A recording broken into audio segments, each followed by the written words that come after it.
C'est même qu'on a pris des armes hier pour que tout le monde soit candidat là. Ils devant les yeux, Ouattara est en train d'exclure tout le monde. Et il ne parle plus. Hein. Et il ne parle plus. Hein. Et qu'on a pris des armes pour que tout le monde soit candidat là, pour la réconciliation là. Aujourd'hui, il n'y a plus de réconciliation. Ils ont écarté tous les candidats. Et il ne parle plus. Il est le sous-chef d'état-major de Draman. Ça, c'est normal. Mais pour les élèves gendarmes là, ça, ce n'est pas normal. Non, mais toi, Apalo, tu fais pitié. Tu fais pitié. Mais on va aller en profondeur. Je vais te présenter ici une vidéo. Faut suivre. Les enjeux. Cette drogue brute représente près de 25 milliards de nos francs. Transformer, ça peut valoir le double ou le triple. Ça veut dire que ça peut susciter des appétits. Et c'est dangereux même pour nous-mêmes qui les conservons. Donc il était nécessaire de pouvoir, au vu et au su de tous, détruire. C'est pour des besoins de transparence. Rappelons que la cargaison en provenance d'Amérique latine a été interceptée vendredi dernier par des hommes de la cellule antidrogue de la brigade de gendarmerie du port d'Abidjan. L'unité spécialisée, c'est... Voilà. Donc, voilà une vidéo. Et dans l'intégralité même de la vidéo, à parler par la parole pour dire, vous voyez, la preuve que ça a été incinéré. Voilà. Donc, quelqu'un qui est commandant supérieur de la gendarmerie, en présence d'Adou Richard, procureur de la République, avec les caméras témoins de la RTI, on vient incinérer cette cargaison de drogue. Et puis, bizarrement, 200 kg de drogue se retrouvent sur le marché. 200 kg de drogue. Et le commandant de la cellule anti-drogue est arrêté. Le commandant de la cellule anti-drogue est arrêté en Côte d'Ivoire. Et lors de son procès, on ne veut pas que les caméras aient accès à son procès. On fait un procès à huis clos. C'est-à-dire que fermé, caché du public. Or, quand on a jugé CKCK, quand on a jugé Dogbo Blé, quand on a jugé ABI, mais ce n'était pas à huis clos. On a appelé tous les caméras du monde entier. Et on a braqué ces caméras-là sur Dogbo Blé, sur ABI, sur CKCK. Le voici ici. L'ex-patron de la lutte anti-drogue condamné. Mais il est condamné comment? Venez nous expliquer. Qu'est-ce qu'Apollo ne voulait pas qu'ils disent? Parce que ça devait Apollo qu'ils ont brûlé toutes ces drogues-là. Maintenant, comment cette drogue s'est retrouvée sur le marché? Comment c'est possible? Pourquoi toutes les voitures volées en Europe se retrouvent en Côte d'Ivoire? Parce qu'ils ont fait un reportage en France, sur TF1, où ils ont montré la Côte d'Ivoire. Ils ont pointé du doigt la Côte d'Ivoire comme étant un pays receleur de toutes les voitures volées en Europe. Pourquoi? Expliquez-nous. Donc ça veut dire quoi? La frontière est poreuse. Ça veut dire que vos forces de défense et de sécurité sont corrompues. Vous êtes tous des voleurs. Donc vous ne pouvez pas distraire les gens. Vous là, un commandant supérieur qui est milliardaire, un général Kouyaté qui est milliardaire, mais vous travaillez où? Vous faites quoi dans la vie? Et puis vous êtes milliardaire. Vous faites quoi dans la vie? Expliquez-nous. Et puis vous êtes des multimilliardaires. Mais Apollo, toi dans ton bureau, chaque soir, Léopold, un gendarme adjudant, qui ne va plus au travail, depuis que tu as pris la tête de la gendarmerie, il ne va plus au travail. Il est à ta disposition, AD Apollo. Lui là, chaque jour que Dieu fait, il t'envoie des valises remplies d'argent. Des millions. Donc quand on parle de blanchiment de capitaux, ce n'est pas du jeu. Moi-même, je suis témoin. Parce que toi là, tu as des millions dans ton bureau. Ça remplit valise. L'argent là, 1 million en paquet là, ça remplit valise. Toi, tu es un voleur. Tu travailles où? L'argent là est quitté où? Il faut expliquer ce peu de Côte d'Ivoire. Pourquoi on parte en profondeur? Donc c'est pour dire, pourquoi tu n'as pas voulu que le procès là soit ouvert au public? Pourquoi c'était un procès à huis clos? Pourquoi un procès fermé? Et puis montrez-nous où il est en prison, on veut voir il est où. En prison où il est là. Non, vous ne respectez pas les gens. Hein. Vraiment, vous ne respectez pas les gens. Le premier vendeur de drogue en Côte d'Ivoire s'appelle Apollo Alexandre Touré. Parce que les Ivoiriens ne sont pas aux frontières. Ce n'est pas les Ivoiriens qui contrôlent. Il y a la gendarmerie qui est au port. La gendarmerie, là, elle est au port. Elle a un droit de regard sur les bateaux qui rentrent en Côte d'Ivoire. La douane est au port. Elle a un droit de regard sur les bateaux qui rentrent en Côte d'Ivoire. Vous êtes tous des corrompus, tous des vendus. S'il y a la drogue en Côte d'Ivoire, c'est à cause de la douane. S'il y a la drogue en Côte d'Ivoire, c'est à cause de la gendarmerie. S'il y a la drogue en Côte d'Ivoire, c'est à cause de la police. Arrêtez de distraire le peuple. Donc si les gendarmes là se sont retrouvés de la drogue, mais nos parents ne cultivent pas la drogue en Côte d'Ivoire. Nos mères ne cultivent pas la drogue en Côte d'Ivoire. La drogue est quittée quelque part pour les trouver là. Et c'est vous qui avez fait entrer la drogue en Côte d'Ivoire. La Côte d'Ivoire est devenue aujourd'hui la plaque tournante de la drogue dans la sous-région ouest africaine, même en Afrique. Les Pablo Escobar, et ce n'est pas même Bakayoko qui me dira le contraire. Puisque vous-même là, vous l'avez sali parce que vous avez voulu qu'il porte tout seul le chapeau de la drogue, de vente de drogue. C'est ça la réalité. Donc c'est pour dire, les élèves gendarmes consignés, qui ne peuvent pas sortir de l'école, qui ne bandent pas, parce que ça ne s'élève pas, qui ne mangent pas la nourriture qui vient de dehors. Ces élèves gendarmes qui n'ont pas droit au téléphone, qui n'ont pas droit à sortir. Ces élèves gendarmes qui n'ont pas droit à fumer la cigarette. La drogue est passée par où pour arriver là-bas? Venez expliquer ça aux gens. La drogue est passée où pour arriver là-bas? Si ce n'est pas vous-même le vendeur de drogue et vous voulez distraire les gens. C'est comment Africain peut de Côte d'Ivoire. Un gars qui est en présence d'Adou Richard. Et puis, on a brûlé la drogue. Hein, et puis, la drogue a commencé à courir. Voilà, ça court dans les sauterelles et les cafards. Ça court. 200 kg et puis c'est sur le marché. Et puis, après, on n'a pas vu quand la drogue a couru. Espèce d'escroc. C'est comment Africain peut de Côte d'Ivoire. On va avancer parce que il faut qu'on avance. Alors, j'aimerais ici présenter à Palo cette image-là. Voilà. Ça, c'était au lendemain de la crise post-électorale, quand Dramane a pris son pouvoir. Voilà la Côte d'Ivoire qu'on avait créée. Un dozo, FRC, à côté d'un policier. Le policier, lui, la matraque en main. Le dozo, lui, l'a armé. Le policier, il la matraque. Le dozo, il est armé. Mais il faut qu'on soit sérieux. Il faut qu'on soit sérieux. Ça, c'est normal. Hein? Mais les élèves gendarmes, là, on dit qu'ils ont fumé la drogue. Non, ça, c'est pas normal. Non, ça, c'est pas normal. Mais FSI, lui, la fusil. Maintenant, le policier, là, lui qui est là à l'école pour attraper le fusil, là, lui, la matraque. Et ça y est. Donc, c'est dit qu'il est sur la route, là. Il va siffler la voiture. Puis il prend la matraque, là. Arrêtez-vous, arrêtez-vous. Ah! Donc, ce sont moins de dissuasion qu'elle a. C'est matraque. Moins de dissuasion, c'est matraque. Regardez-moi les choses, quoi. Et puis, ils font quoi sur la route, là? Ils cessent quoi, là-bas? Le peuple souffre. Les gens sont pauvres. Vous créez des barrages. Plus de 1 million de barrages dans Côte d'Ivoire, là. Plus de 1 million de barrages. Vos caméras de surveillance, là, ne vous suffisent plus. Ça ne surveille plus, hein. Mais il faut aller faire des barrages, corridors. Il y a le corridor, pour raqueter le peuple. Pour voler le peuple. Quand attestation d'identité périmée. Carte d'identité périmée, il faut donner l'argent. Donc, parce que ma carte d'identité est périmée, là. Je ne suis plus ivoirien. C'est ma nationalité qui est périmée. Donc, parce que mon passeport est périmé, là. Moi, je ne suis plus ivoirien. C'est ma nationalité qui est périmée. Vous êtes des escrocs, des voleurs. Attestation d'identité, dans ces périmés. Il faut donner l'argent. Mais donc, je ne suis plus baoulé. Je ne suis plus entier. Il n'y en a plus village en Côte d'Ivoire. Attestation est périmée. Donc, je dois payer. Maintenant, quand je paye, là, ça ne se périme plus. Là, je deviens ivoirien automatiquement. Là, je peux circuler dans les pays. Vous voyez comment je vous dis? Vous êtes des voleurs. C'est vous là qui massacrez les lois de la République. C'est vous qui bafouez, piétinez les lois de la République. Et puis les gendarmes là, payez les primes. Quand ils vont en service là, payez les primes. Vous prenez les gendarmes pour aller surveiller des hôtels. Prenez les gendarmes pour aller surveiller des banques. C'est à quoi de ça sont là, le quoi de gendarmerie? C'est à quoi de ça qu'ils ont fait la formation là? Pour surveiller les banques. Maintenant ils vont surveiller les banques. Le colonel Kane, ce voleur là, qui a Ayam Sokoro, refuse de donner l'argent. Il refuse de donner l'argent. Et puis ça ne va pas quelque part. Ça ne va pas quelque part. Toi, Apollo, tu sais, quand il le vole. Mais comme il te fait qu'on sait, les gendarmes là, on peut le voler, puis ça ne va pas quelque part. Et vous appelez ça là encore, nous on n'a qu'à venir travailler comme déserteur. Je suis le papa de la désertion. Je suis prêt même pour déserter encore. Et voir Apollo là. Gendarmerie, ça là, on désertait pour mettre dedans. Il y a quoi dedans? C'est ça là que gendarme là. Nous, quand on rentrait à la gendarmerie, c'était pas ça gendarmerie là. Voilà, donc ne me parlez pas d'armée, ça là c'est pas armée. Armée de Ouattara, ça c'est armée ça là, c'est jamais armée. Une armée de frustrés, voilà pourquoi les gendarmes ont AVC tous les jours.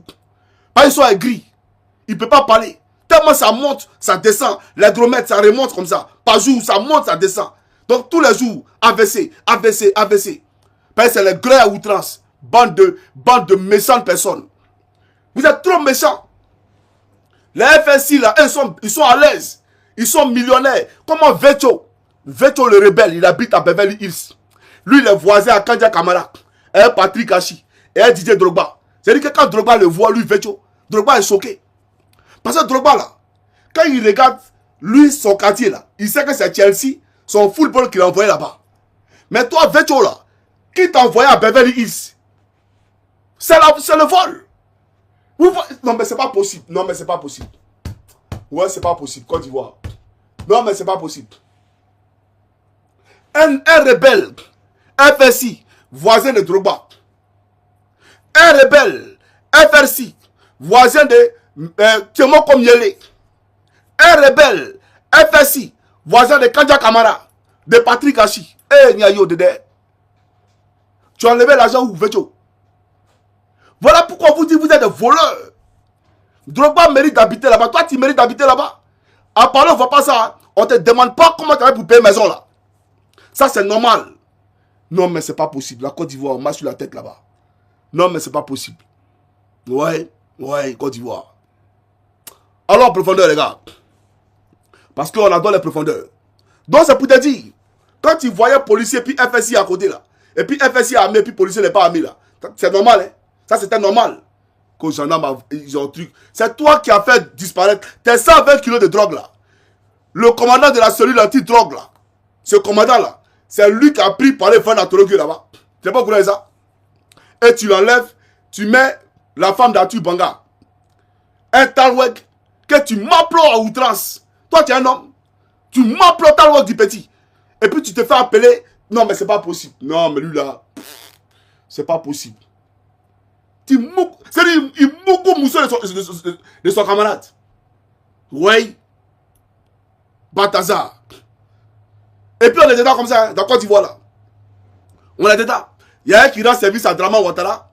Lui, il s'est fait appeler, comment on appelle ça? Il s'est fait appeler Salif Ouedraogo. Lui, il rend service à Ouattara, dans le Libol.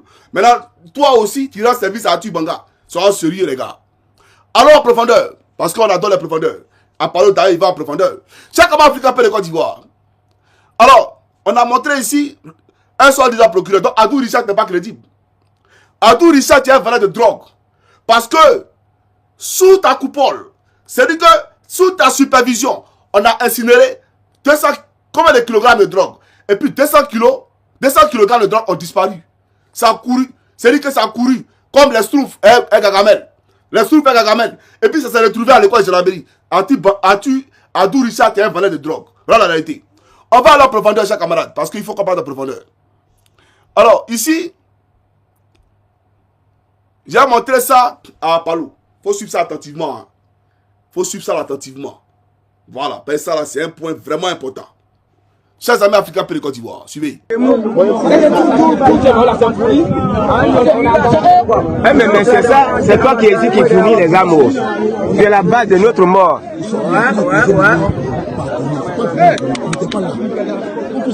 J'étais là. J'ai assisté, donc j'étais là. Donc tu as assisté. Il n'a rien fait. Donc il faut laisser comme ça. Aidez-moi. On doit à chaque fois le questionner. C'est toi qui as fait ça là. Tu vas répondre à toutes les questions ici. Tu vas quand même parler un peu. Qu'est-ce que les gens peuvent dire? Quand tu fais poser encore question, c'est pas du tout une famille. Il y a des gens, c'est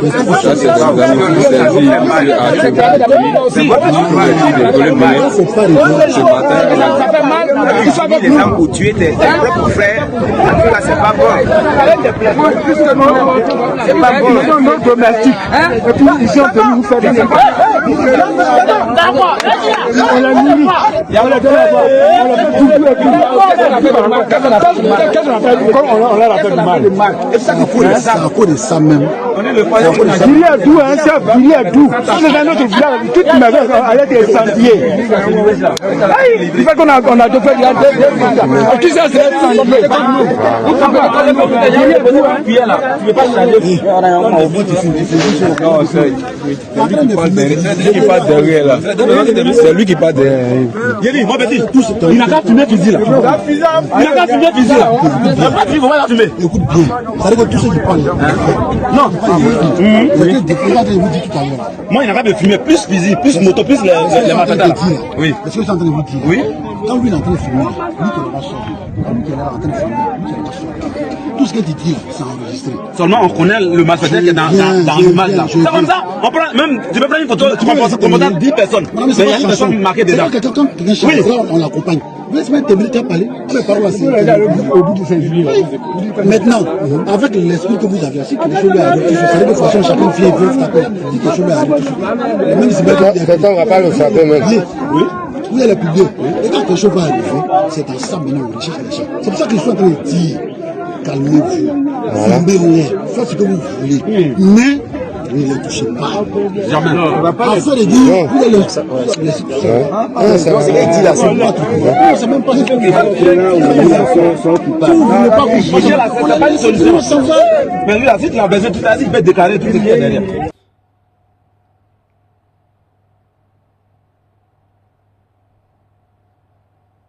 Voilà. Alors, chers amis, je vais vous expliquer ce qui se passe. Alassane Draman Ouattara a acheté des armes qu'il a données à des individus non identifiés, des terreaux, et on passe dans les villages pour distribuer des armes aux personnes ressources de ces personnes-là dans ces villages. Et donc, la population a mis la main sur un qui s'adonnait à de telles pratiques. Et ils ont voulu le lyncher. Et le gendarme qui est en train de plaider pour dire non, laissez-le. Il a les armes. Qu'est-ce qu'il fait avec ces armes? Mais, tu sais, Apollo, moi, j'ai reçu ce dossier-là il y a longtemps. Hein. Ça fait des mois que j'ai reçu ce dossier-là. J'ai observé pour voir la tenue ou la suite que tu allais donner à ces dossiers-là. Mais le type n'a pas été interpellé par la gendarmerie. La brigade de gendarmerie, qui a été, bien entendu, sur les lieux de ce délit-là, ou de ce crime, n'a pas fait de rapport. C'est-à-dire qu'on a fait le rapport à Palo. C'est allé nulle part. La personne actuellement là, c'est pour mettre tranquillement. Et elle continue de distribuer des armes en Côte d'Ivoire. Toi, tu n'as pas de sécurité. Toi, tu n'as pas de probité morale. Alors que Ouattara est en train de distribuer des armes pour qu'il y ait la guerre civile en Côte d'Ivoire. Ouattara est en train de distribuer des armes pour que nos parents soient massacrés dans les villages. Mais à Palo, tous les gendarmes le savent. Et j'ai envoyé même des gendarmes pour m'envoyer c'est-à-dire que tout ce qui était le procès verbaux de tous ces gens qui ont été arrêtés, il n'y a pas eu de suite à quoi que ce soit. Même procès verbal, il n'y a pas eu. On ne les a pas auditionnés, on ne les a pas entendus. Ils sont rentrés chez eux, tranquillement. Tu es un tueur, Apollo. Toi là, tu es un danger pour la Côte d'Ivoire. Mais tu vas payer. Ça, j'en suis conscient. Il y a te dire une chose, on prend de l'âge. Moi, je souhaite que Dieu te donne longue vie. Parce que même si tu as 100 ans, on ne va pas te laisser. Même si tu as 100 ans, quand tu fuis, on va t'attraper un jour, on ne va pas te laisser. Et puis, je vais vous dire une chose, un conseil à Draman et ses suiveurs. C'est quel rôle que Blaise Compaoré n'a pas joué pour la France? Quel rôle? Mais aujourd'hui, il est indésirable en France. Son petit frère, la France l'a regardé. Il pensait qu'il était trop arrivé. Dès qu'il a quitté le pays, ils ont annulé son titre de séjour. Ils ont annulé son visa, dit qu'il ne rentre plus ici. Toi, Draman, la France te fait croire qu'elle est avec toi actuellement. Mais quand tu appelles le pouvoir, c'est là que tu vas comprendre que les Français n'avaient pas amis. Et ils ne faisaient pas amitié à toi. Et ils n'étaient pas d'amitié à toi. C'est là que tu vas comprendre, tu vas voir le vrai visage. Va demander à Ali Bongo. Afin de bien mal acquis. Va demander au président de la Guinée équatoriale. Il va te parler des Français. Actuellement, il te fait croire qu'ils sont avec toi. Mais quand le pouvoir va te lâcher, c'est là que tu vas comprendre que on n'est pas d'un jeu. Tu seras interdit de territoire en France. L'Union européenne ne voudra pas de toi. Les États-Unis ne faut pas compter sur eux. Maintenant, en Afrique, là, tu vas aller où? Tu vas aller où en Afrique? Au Ghana, c'est mort. Au Mali, c'est mort. Au Togo, c'est mort. Comment on appelle ça? Où ça va même là? En Guinée. Le président de la Guinée actuellement là. Lui, d'après toi, il te fait croire qu'il est ton ami. Faut perdre le pouvoir. Tu vas voir son visage. C'est peut-être que tu as pouvoir actuellement qui te regarde. Mais tu vas perdre pouvoir par là en Guinée. Tu ne vas pas croire. C'est-à-dire que la magie qui va te montrer le nouveau pouvoir ivoirien. Ce qui va te montrer, tu ne vas pas croire. C'est-à-dire que ton devant derrière est grillé comme Yomi. Ton devant derrière là, c'est grillé comme Yomi. Donc là, toi et Apollo là, c'est pareil pour vous tous. Maintenant, je vais ouvrir une parenthèse pour lever l'équivoque sur le post que j'ai fait hier relativement à la question de l'immigration. J'ai vu des gens qui disent, oui, AES, venez voir Johnny, voilà ce qu'il dit. Ça, c'est le militant du RDR. Mais le président Ibrahim Traoré au Burkina a fait voter une loi pour que un étranger ne soit plus propriétaire de terre dans son pays. Vous parlez de racisme là-bas, vous parlez de xénophobie. Il est conscient que pour protéger les Burkinabés, il faut une préférence nationale. C'est la réalité. On ne dit pas qu'on ne veut pas d'étrangers en Côte d'Ivoire, mais on veut une immigration contrôlée, une immigration légale. Quand tu veux venir en Côte d'Ivoire, il faut donner un motif de présence sur le territoire. Et puis, il faut avoir un titre de séjour régulier. Et tu payes les impôts. Parce que les impôts que tu payes là, te permettront l'accès à tous les services publics. L'utilisation de nos bus, de nos centres de santé, de nos comment on appelle ça, de nos écoles, etc., etc. C'est ça la réalité. Les impôts que tu payes là, permettront à l'État de recruter plus d'enseignants, de recruter plus de professeurs, parce que tu as fait les enfants dans notre pays. Ces enfants-là doivent être scolarisés.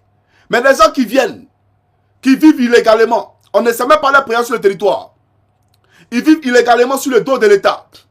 Ils ne payent ni impôts. Mais quand les enfants naissent là, ils vont à l'école. Et à cause de ça, le nombre grandissant d'écoliers, les enfants s'asseyent 4 par table, ou même ils font de la double vacation. Donc, l'immigration doit être contrôlée. Tout pays qui se veut sérieux, tout pays qui se veut émergent, qui veut travailler pour ses populations, ce pays-là doit avoir une immigration contrôlée. L'Europe contrôle son immigration. Voilà pourquoi on parle de rapatriement des personnes en situation irrégulière. La Finlande contrôle son immigration. Pourquoi quand il s'agit de la Côte d'Ivoire, vous en faites un tabou? Pourquoi quand il s'agit de parler de la Côte d'Ivoire, non, exclusion, xénophobie? Quand je parle d'immigré, je ne catégorise pas. Un immigré est celui qui ne jouit pas de la nationalité ivoirienne, mais qui vit sur le territoire ivoirien. Donc il peut être chinois, il peut être japonais, il peut être américain, il peut être français. Tout ça là c'est immigré. Donc je ne stigmatise pas des gens. Il faut qu'on se comprenne. Non, AES, venez voir. Mais l'AES là, qui sera prospère, parce qu'ils sont en train d'industrialiser leur État. L'AES, s'ils ne contrôlent pas l'immigration, l'économie s'effondrera. L'économie va s'écrouler. C'est ça la réalité. Voilà la réalité. Donc ne venez pas me distraire. Moi aussi concentré. Hein. Voilà. Donc voilà, je voulais un peu lever l'équivoque sur le post que j'ai fait hier. On n'est pas contre les étrangers. L'étranger, elle est bienvenue en Côte d'Ivoire, mais il faut que sa venue en Côte d'Ivoire se fasse dans les règles de l'art, de façon réglementaire et de façon légale. Il faut que les autorités en charge de son insertion dans notre pays soient informées et que le permis de séjour lui soit accordé dans le pays. Les gens, ils font une comparaison à moi pour dire non, tu vis en Finlande. Mais en Finlande, je ne suis pas un citoyen qui vit dans la clandestinité. En Finlande, j'ai une adresse. En Finlande, j'ai mes papiers. En Finlande, je paye mes impôts. Ce qui me donne accès aux services publics. En Finlande, mes enfants sont nés de façon légale. Et ils ont acquis la nationalité à la naissance. Parce que l'un de leurs parents est finlandais.